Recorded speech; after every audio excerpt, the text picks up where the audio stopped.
In the vast expanse of the crystalline chamber, Elder Tay stood before the Galactic Council's curved table. The ancient alien's four arms trembled slightly as holographic displays of Earth rotated above the polished surface. The chamber, carved from a single asteroid and lined with bioluminescent organisms, housed representatives from the 12 oldest spacefaring civilizations. "I bring grave concerns," Elder Tay said, his voice amplified by the chamber's perfect acoustics. "Our scout vessels report the humans of Earth have achieved their first successful quantum fold tests." A murmur rippled through the assembled dignitaries. Some leaned forward with interest, others waved dismissive appendages. "These humans have progressed from primitive combustion engines to limited space travel within a single generation," Tay continued, manipulating the hologram to show Earth's rapidly developing technology curve. "Their adaptability exceeds anything we've documented." Elder Bomb, her scaled skin shimmering in the soft light, tapped her claws against the table. "The humans are confined to a single system. They've barely touched their moon. Why should this concern us?" Tay projected a new series of images, ancient battle footage showing early human conflicts. "Our records date back 12,000 galactic cycles. We encountered humans when they wielded only metal and fire, yet they drove our research vessels away. They adapt faster than any species we know, and when threatened—" He paused, letting the images of warfare speak for themselves. "Folklore and exaggeration," scoffed Councillor Hayek, his gelatinous form rippling with dismissive patterns. "Our scientific outpost near their Jupiter observed them for centuries. They're fractured into competing territories. Half their planet remains in poverty." "That's precisely what makes them dangerous," Tay insisted, projecting data streams showing human technological acceleration curves. "They compete. They improvise. When resources are scarce, they become more innovative, not less." The Council. Chairman Dal raised a limb for silence. His ancient eyes, evolved on a world with 3 suns, narrowed at the displays. "What do you propose, Elder Tay? We cannot interfere with developing species. The ancient accords are clear." Tay nodded respectfully. "I propose containment protocols, stealth barriers at the edge of their system. Redirect their exploration vessels without detection. Give them another century to mature before contact." Laughter echoed through the chamber, an unsettling sound from beings whose anatomies weren't designed for such expressions. "Containment? For primitive mammals?" Counselor. Hyuk's body rippled with amusement pigments. "The resources required would be astronomical. The humans developed nuclear weapons less than 8 cycles after their first powered flight," Tay pressed. "They mastered digital technology 4 cycles later. Their advancement curve is exponential, not linear." Elder Bomb studied the projections with professional curiosity. "These acceleration patterns are unusual, but not unprecedented. The Zin Republic showed similar development before their unfortunate civil collapse." "The Zin weren't adaptable," Tay argued. "They were simply brilliant along specific technological paths. Humans adapt to everything, from desert to Arctic conditions, from peace to war, from scarcity to abundance. And when threatened, the hologram shifted to footage from historical archives, humans fighting against overwhelming odds, creating weapons from household items, surviving in impossible conditions." "Elder Tay dwells too much in historical archives," Councillor Wan interjected, his cybernetic implants glowing softly. "The humans have potential, certainly, but they're centuries from being a concern. Let them develop naturally." As the debate continued, a new figure entered the chamber. Unlike the council members, whose bodies had evolved across millions of years on different worlds, this being wore a sleek exosuit of gleaming metal. The insignia of the Dohan Empire decorated its chest plate, a stylized supernova rendered in hind-deep precious metals. "Emissary Jin," Chairman Dal acknowledged with obvious reluctance. "The Dohan Empire was not summoned to this session." The emissary bowed slightly, the servos in his exosuit whirring. "The Empire's sensors detected your discussion of the humans. As your nearest neighbor, we have interest in all emerging species." Elder. Tay's skin paled. The Dohan Empire was the youngest galactic power, barely 10,000 cycles old, yet already controlled 37 star systems through a combination of diplomatic coercion and tactical strikes with their advanced drone. "Fleets, this is a council matter," Tay said firmly. Emissary Jin's helmet retracted, revealing a face covered in ritual scarification. "Perhaps, but while you debate, my Emperor has already dispatched a reconnaissance fleet to this Earth. If these humans are as promising as your data suggests, the Empire would welcome them as protected associates." Chairman Dal rose to his full height. "The Accords forbid interference with developing species. The Empire recognizes your ancient wisdom," Jin said with false deference. "But we are not bound by rules written before our civilization existed. If humans truly possess this adaptability, wouldn't it be better harnessed by a guiding hand than left to develop chaotically?" Elder Tay stepped forward. "I've studied human history for 800 cycles. They appear primitive, but they are dangerous when cornered. Your guiding hand will be seen as a threat." Jin smiled, revealing teeth modified into metallic points. "Then we will simply ensure they don't feel cornered. Our approach will be friendly, beneficial, until it's too late for them to resist." As the emissary departed, Elder Tay turned desperately to the council. "You must act now. The humans will not submit easily." But the council had already moved on to other matters, dismissing both Tai's warnings and the Dohan Empire's interest as minor concerns in a galaxy full of more pressing issues. Only Elder Tay remained at the hologram, watching the blue-green planet spin slowly, wondering if its inhabitants understood the storm that was coming. The Dohan flagship Star Hammer dropped out of fold space just beyond Mars, its kilometer-long hull gleaming under the distant sun. Behind it, 7 smaller vessels formed a perfect arrowhead formation.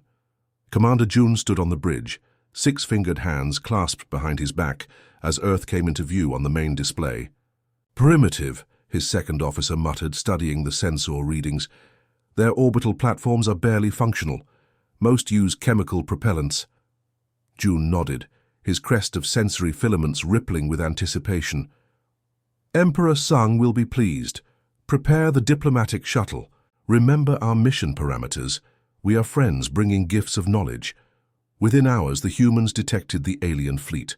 Panic gripped some regions, celebration erupted in others, but mostly there was stunned silence as humanity collectively realized they were not alone.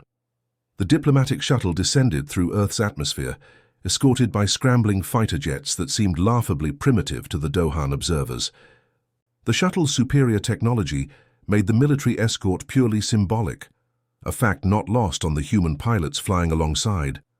At the landing site, a hastily prepared airfield outside New Geneva, Admiral Park watched the alien craft touch, down with externally perfect composure. Inside, her mind raced with calculations and contingencies. 23 years in military intelligence had taught her to see patterns where others saw coincidence. "Remember," she told the assembled greeting party of scientists, diplomats, and military personnel, "we show appropriate awe, but not fear. We are eager students, not frightened children." The shuttle's doors opened with a theatrical release of harmless but impressive vapor. Commander Jun emerged, flanked by 4 Dohan officials in ornate ceremonial armor. Their species stood nearly 7 feet tall, with iridescent blue-green skin and those distinctive head crests that rippled and changed color with their moods.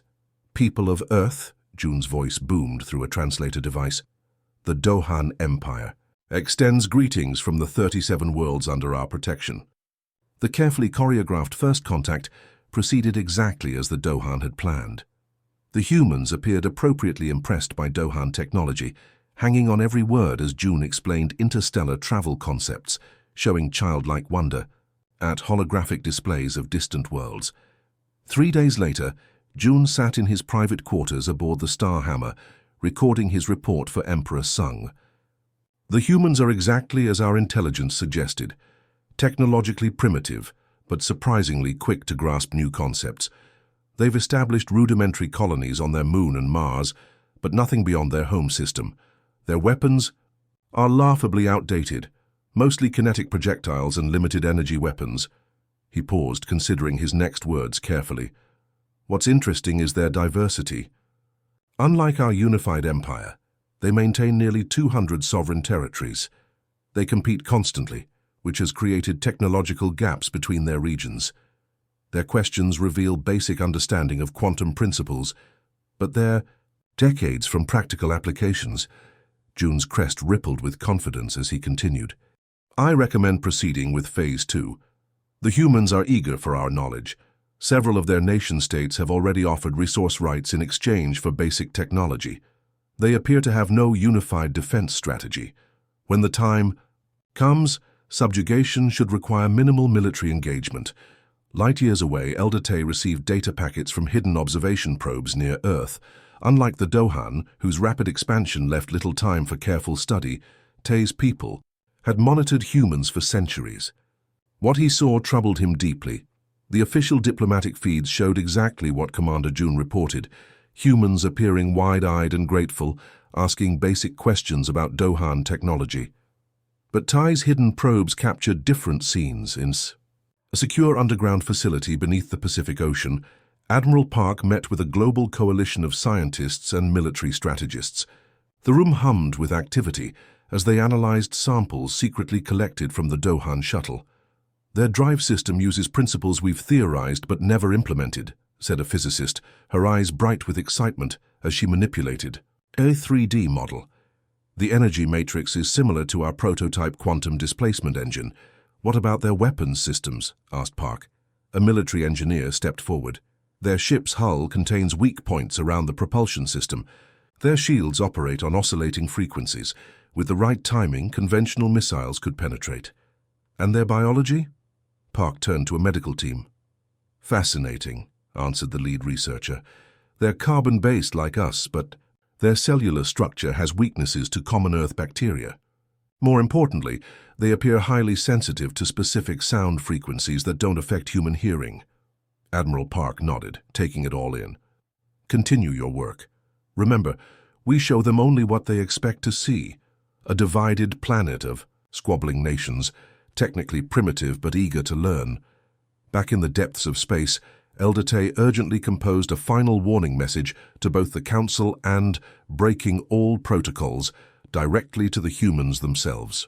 His transmission was simple but dire. Their gifts hide conquest. Your adaptability is your weapon. Trust nothing. The message never reached Earth. Dohan interceptors, positioned for exactly this possibility, caught and eliminated Tay's transmission. On the Council homeworld, Tay found himself suddenly isolated, his access to communication arrays mysteriously limited. Meanwhile, Commander June walked through a human museum with his diplomatic staff, admiring primitive artwork, while cataloguing potential slave populations and resource deposits. Beside him, Admiral Park pointed out a particularly striking painting of human warfare, explaining its historical significance with practiced innocence. How fascinating that your species spent so much time fighting amongst yourselves, June commented. Park smiled politely. Yes, we have much to learn about peaceful cooperation from advanced civilizations like yours. Behind her diplomatic smile, Park continued her mental inventory of every Dohan weakness they'd discovered so far. 7 major vulnerabilities and counting, each one carefully filed away for the moment they would inevitably be needed. The diplomatic shuttle departed Earth's atmosphere for what humans were told was a routine meeting aboard the Dohan flagship. Admiral Park had declined to join this particular delegation, citing a convenient illness. Instead, she sat in the reinforced command bunker beneath Mount Fuji, watching global satellite feeds with growing tension. Something's wrong, she told her staff. The Dohan fleet repositioned overnight. They've broken standard diplomatic orbital patterns. On screen, long-range imagery showed the Starhammer and its escort vessels spreading into attack formation. 3 additional warships had arrived silently during the night, massive dreadnoughts that dwarfed the original diplomatic fleet. Alert all commands, Park ordered. Initiate Protocol Omega. This is not a drill. Before her words finished echoing, through the command center, the first attacks began. The Dohan strike was precisely coordinated. Energy beams lanced down from orbit, targeting major military installations simultaneously across 6 continents. Defensive missile batteries in North America, Europe and Asia fired automatically, but their projectiles detonated harmlessly against Dohan shields. Commander June, now wearing full battle armor rather than diplomatic robes, watched with satisfaction as targeting systems marked successful hits across Earth's surface. "Primitive," he remarked to his weapons officer. 3 months of studying us, and they couldn't develop anything to counter our basic shield technology." The bridge of the newly arrived command dreadnought, General Quan observed the attack with cold calculation. His cybernetic eye implant fed tactical data directly into his brain as he monitored the assault. "Begin Phase 2, he ordered. "Deploy the harvester units to priority resource sites. The humans will be in disarray." Across Earth, massive dropships descended through the atmosphere. Each carried hundreds of robotic harvester units, walking factories designed to process resources and native life forms for Dohan consumption. They targeted major cities, their massive legs crushing infrastructure as they deployed processing tentacles. In Beijing, terrified civilians fled as a 6-legged harvester crashed down in Tiananmen Square, immediately beginning to drill into the ground for minerals while deploying smaller units to round up humans. Similar scenes played out in New York, London, Mumbai, and dozens of other population centers. General Quan activated a global broadcast, his scarified face appearing on every working screen on Earth. "People of Earth," he announced without preamble, "your planet is now property of the Dohan Empire. Your resources belong to us. Your resistance is futile against our superior technology. You have 1 day to surrender all military assets and governmental authority, or we will escalate to biological weapons." In the Mount Fuji Command Center, Admiral Park received damage reports from around the world. Casualties were mounting. Conventional weapons were proving ineffective against Dohan technology. "It's happening exactly as we predicted," she told her senior staff, her voice steady despite the crisis. "Activate all sleeper facilities. Authorization code Phoenix rising." Across the solar system, hidden installations hummed to life. In the Aintai, dark craters of the Moon, beneath the red sands of Mars, and in secret orbital platforms disguised as debris, human engineers had been working frantically since first contact. They had known this day might come. On a distant world dotted with crystalline spires, the Galactic Council convened an emergency session. Elder Rim, who had replaced Elder Tay as head of the Human Monitoring Committee, addressed the gathered.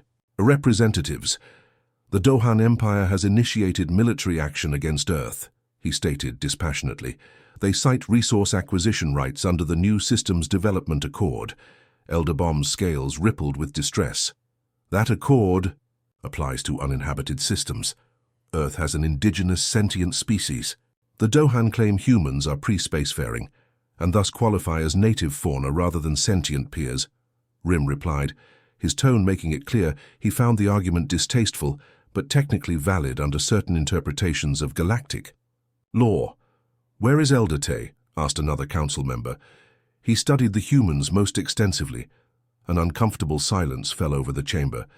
"Elder Tay has recused himself from council activities due to health concerns," Rim finally answered.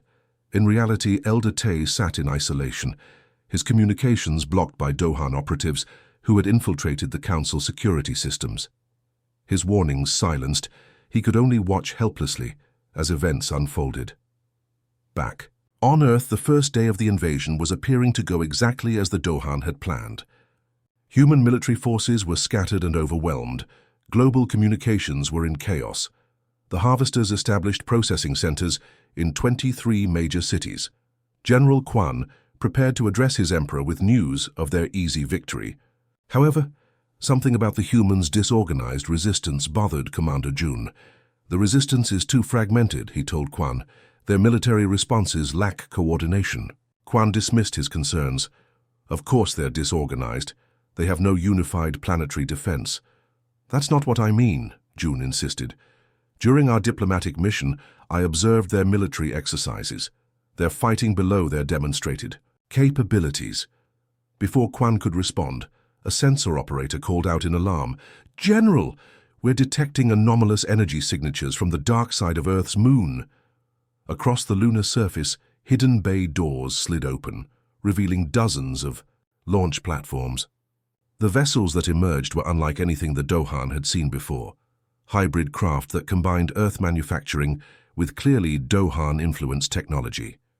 In his command bunker on the moon, Colonel Han gave the order, "All vessels, execute."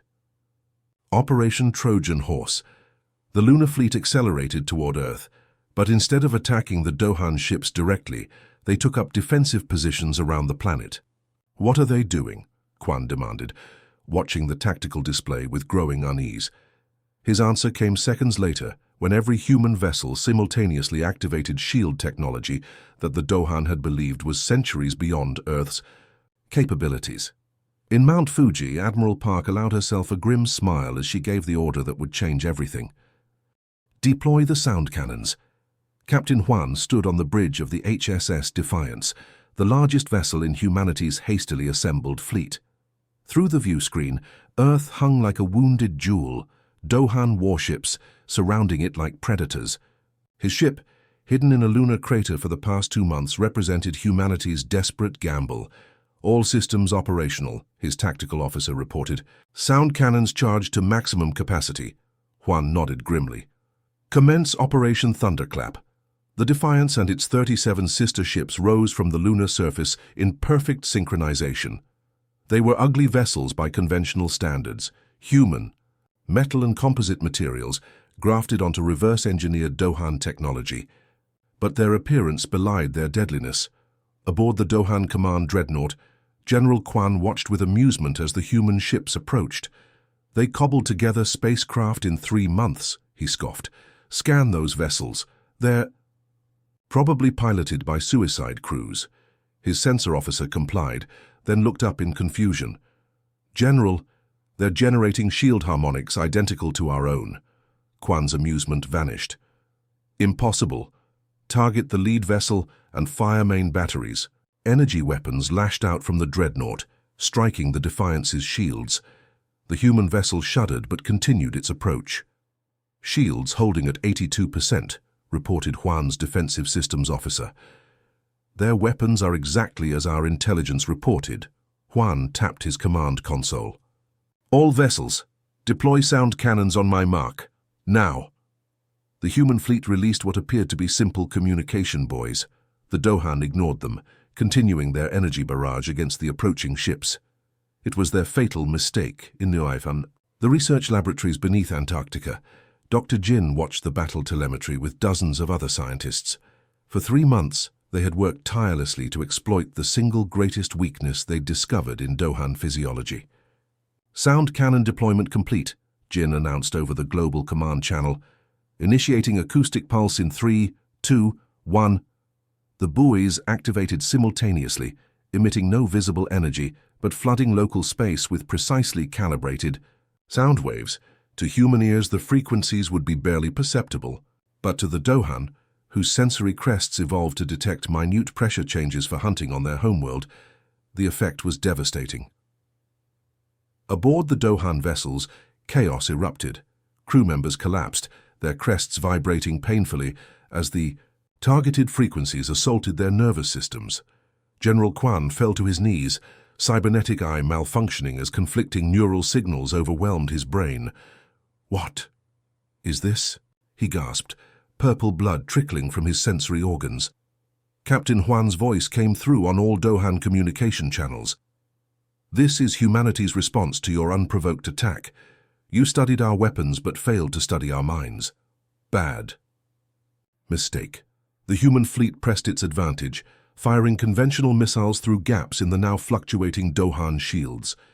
The weapons had been precisely calibrated to target the weak points in Dohan hull design that Admiral Park's team had identified during the diplomatic visits. On Earth, the battle wasn't only happening in space. The harvester machines that had been deployed to major cities suddenly stopped functioning as human engineers broadcast the same debilitating frequencies through modified radio towers.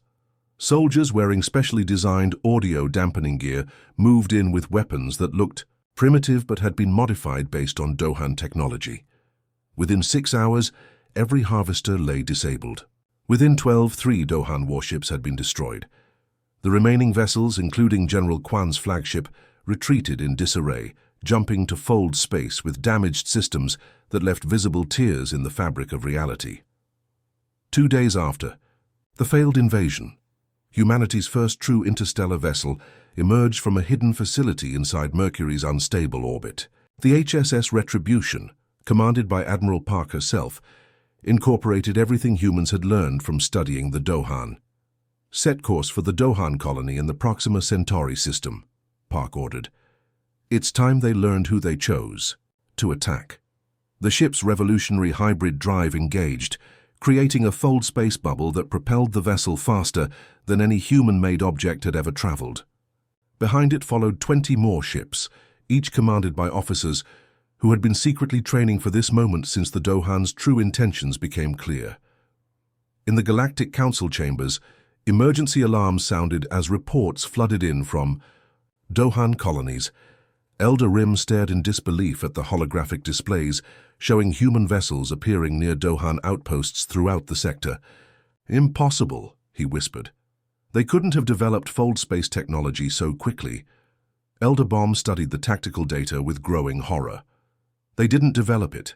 They stole it. They reverse-engineered Dohan technology during the diplomatic exchanges.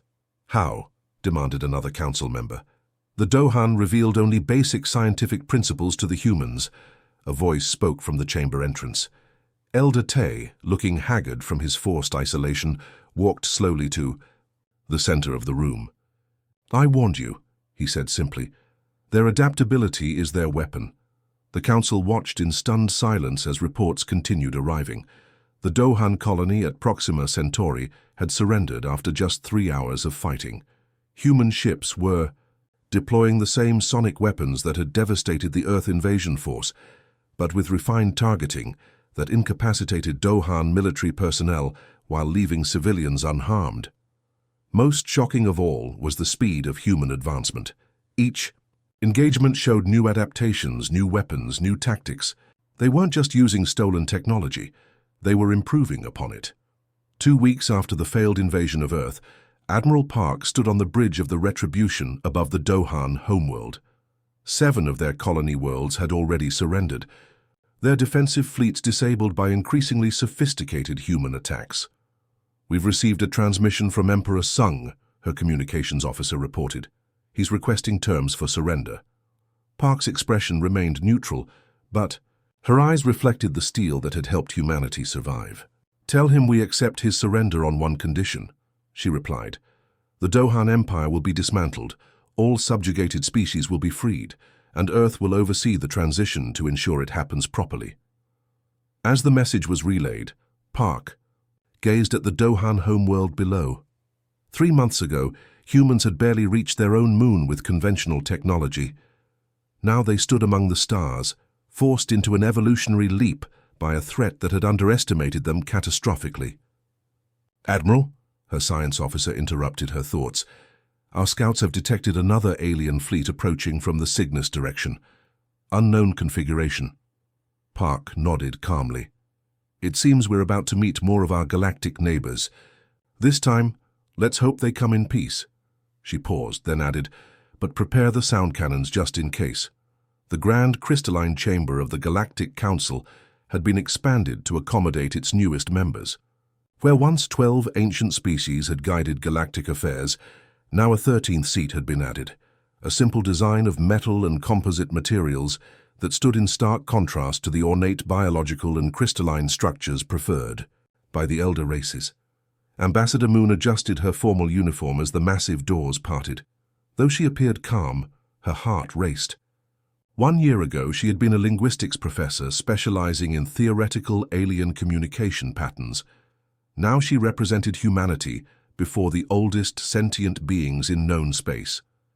The chamber fell silent as the human delegation entered.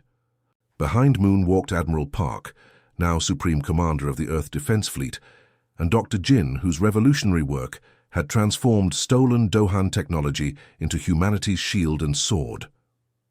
Elder Tai, recently reinstated to his council position, watched the humans approach with a mixture of vindication and concern. His predictions had been proven correct, but in ways even he hadn't fully anticipated. "The Council recognizes the representatives of the Earth Alliance," announced Chairman Dahl, his 3 eyes blinking in their species' version of formal respect. Moon took her place at the newly installed 13th seat. The material had been her specific request, not the living crystal or engineered biological matter used by other council members, but simple titanium alloy mined from Earth's moon, a reminder of humanity's origins and practical nature. "We thank the Council for this historic recognition," she said, her voice carrying perfectly in the chamber designed for dozens of different auditory systems. "Earth looks forward to peaceful cooperation with all species who share our values, of self-determination and mutual respect." Elder Rim, still uncomfortable with humanity's rapid ascension, leaned forward. "The Council recognizes Earth's unprecedented achievements. However, concerns remain about your species' aggressive expansion." On the massive display dominating the chamber's center, a galactic map appeared, showing the former Dohan Empire, now divided into zones of human protection and newly independent regions. In just 1 year, humanity had gone from a single planet species to the overseers of 27 star systems. Admiral Park stepped forward. "We did not seek expansion. We sought survival. The Dohan left us no choice but to develop the capabilities to defend ourselves." "And yet," countered Elder Bomb, her scales shifting to display skepticism, "your people have moved beyond mere defense. You've dismantled an empire that stood for 3,000 cycles." Dr. Jin activated a handheld device, adding data points to the galactic display. "An empire built on subjugation. 17 species were under Dohan control. 12 have now formed independent governments with our support. 5 requested Earth protection while they rebuild." The display shifted to show a Dohan colony world, where humans worked alongside the native insectoid Krell species, helping them restore cities damaged during the liberation. Human medical teams treated injured Krell, while engineers helped rebuild. "Infrastructure.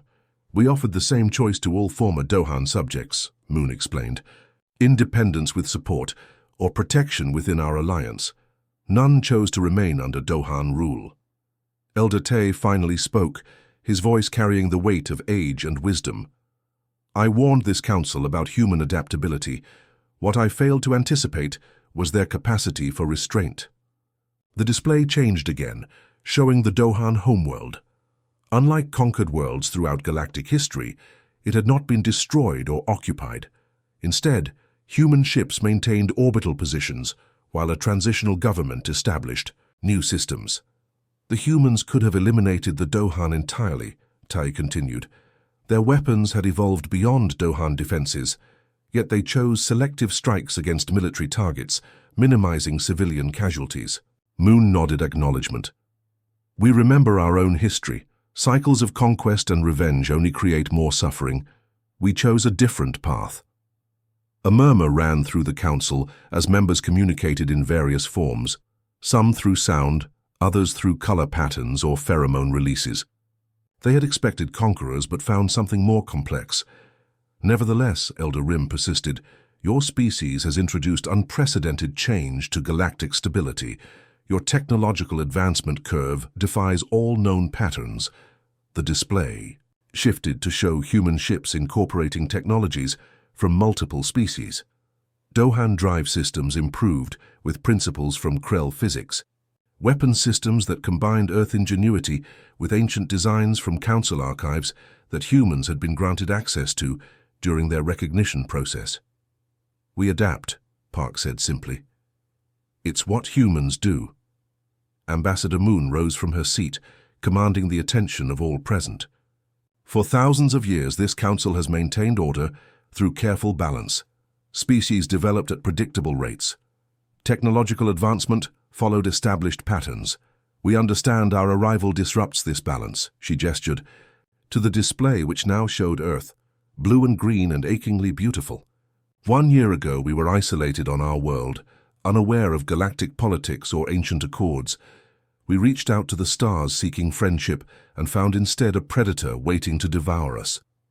The chamber was utterly silent as she continued. "We did not choose this role.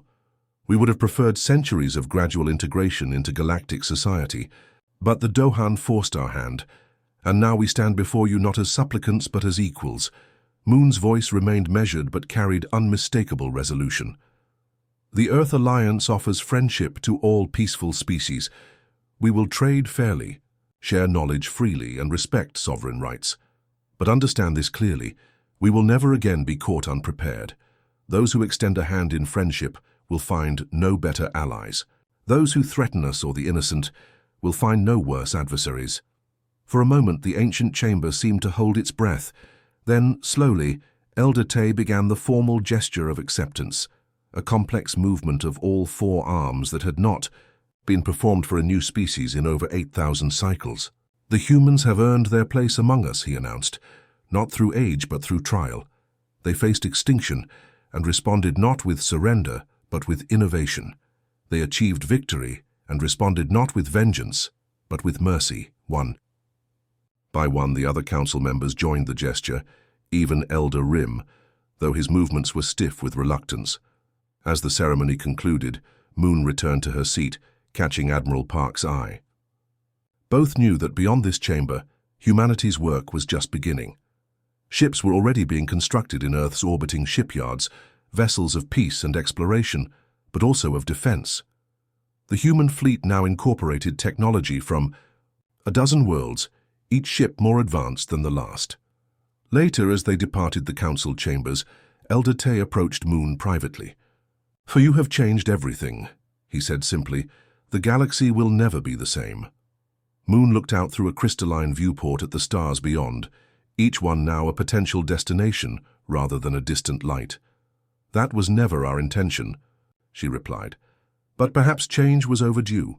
In Earth orbit, the newly commissioned exploration vessel Horizon prepared for its maiden voyage beyond known space.